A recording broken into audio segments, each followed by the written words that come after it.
Good morning YouTube, welcome back to my channel. Today I wanted to touch upon a favourite fragrance from the Guerlain stable, and Guerlain still seems to be one of those brands which has a lot of interest and a lot of requests for me to review. So I'm going to take a look back to 2015 when Thierry Vassin & Co launched their Les Absolus d'Orient line. And this line was really looking towards the Middle East as their target demographic and target audience. And we found a real sort of shift in the kind of approach to perfumery as far as Guerlain was concerned to cater for this market. It was a shift that I was really excited about too.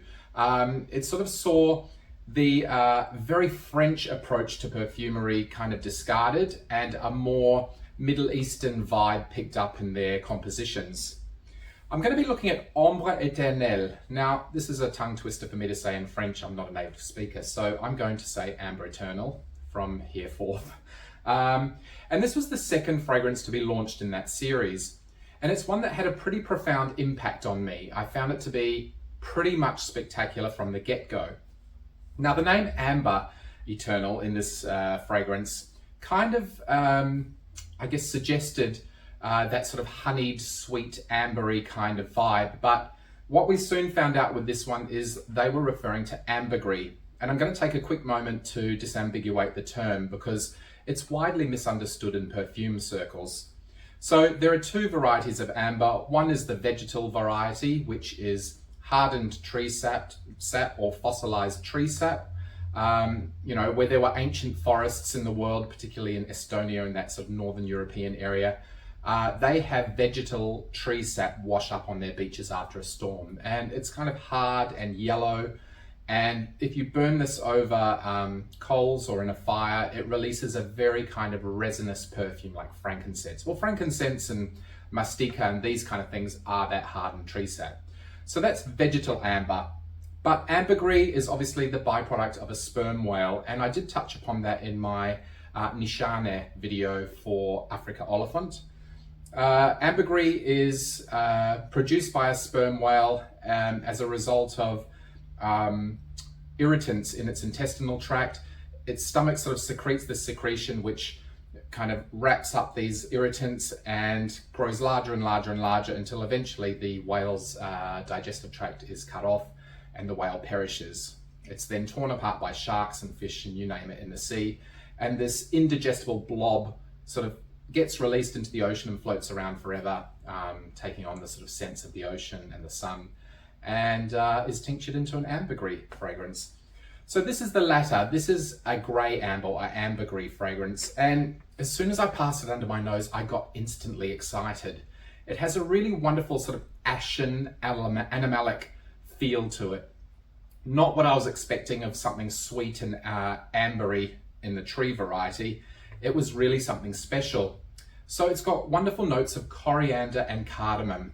And cardamom is a really great note, I think, and used quite widely in some of those Middle Eastern compositions. It's one which is very spicy and very animalic. It's said that often human BO is emulated by the smell of cardamom pods that are freshly crushed. Between cumin and cardamom, those are the most sweat-like that I know of. And they sort of steep over a heart of peach, which is really quite I guess it's a very soft vein running through this perfume. I can't pick the peach, but it's coupled with Ylang-Ylang, and I do get a sense of that sort of yellow floral in here. Ambre Eternel then has got a wonderful, precious woody base, and of course, ambergris. And I have to say, the ambergris in this fragrance is natural. I have many tinctures of the actual ingredient, and I've explored ambergris quite heavily in perfumery, and this one is spectacular. It's a really good rendering of that kind of balsamic quality that ambergris has, slightly salty too. The sum of these components for me has such great projection, it has such great presence. I've worn this in the height of summer and I've worn it in the dead of winter, and the responses are exactly the same no matter what time of year I'm wearing it. Everyone's intrigued, everyone finds it alluring or mysterious, or they want to question it. And I love that. I mean, I'm here to have a conversation about perfume. So at any opportunity, if somebody's curious or wants to know what I'm wearing, I'm always happy to share. Now, Ambre Eternal's also got a very unusual kind of waxy element to it. And the only way I guess I could describe it is perhaps if you could imagine what the back of an elephant's ear might smell like. It's kind of animalic, sweaty, waxy or dusty, husky. But yeah, it's just a really unusual fragrance, and one that, again, has turned a lot of heads. As far as the 5 or 6 fragrances in this collection are concerned, in the Les Absolus d'Orient, I find this to be the standout. Everyone has their favorite, whether it's the sandalwood or the oud or the patchouli or the musk or, you name it. But this one is a number 1 for me.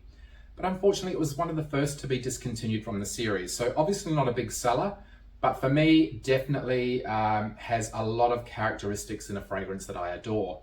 Have you smelled it? Do you like it? Yeah, it was discontinued maybe 2 to 3 years ago, probably just pre-COVID. And you can still find bottles here and there, although prices are increasing. I was fortunate enough to find 3 bottles of it on sale as I was leaving Bali the last time I visited through the airport, so I snatched them up. If you have smelled it and love it, now's the time to try and secure a bottle. If not, there are wonderful ambergris fragrances out there on the market, and I will do an ambergris spectrum video in the weeks to come. It is a sort of point in perfumery that I love to explore. Anyway, tell me which are your favorite ambergris scents or your favorite from the Les Absolus d'Orient line in the comments below. And hit the subscribe button or share with your friends. I'd love to have a lot of comments and a lot of people interacting with me. I'm always curious to hear your opinions and obviously to find new fragrances to pass under my own nose. Thanks for joining me today, and I'll talk to you very soon.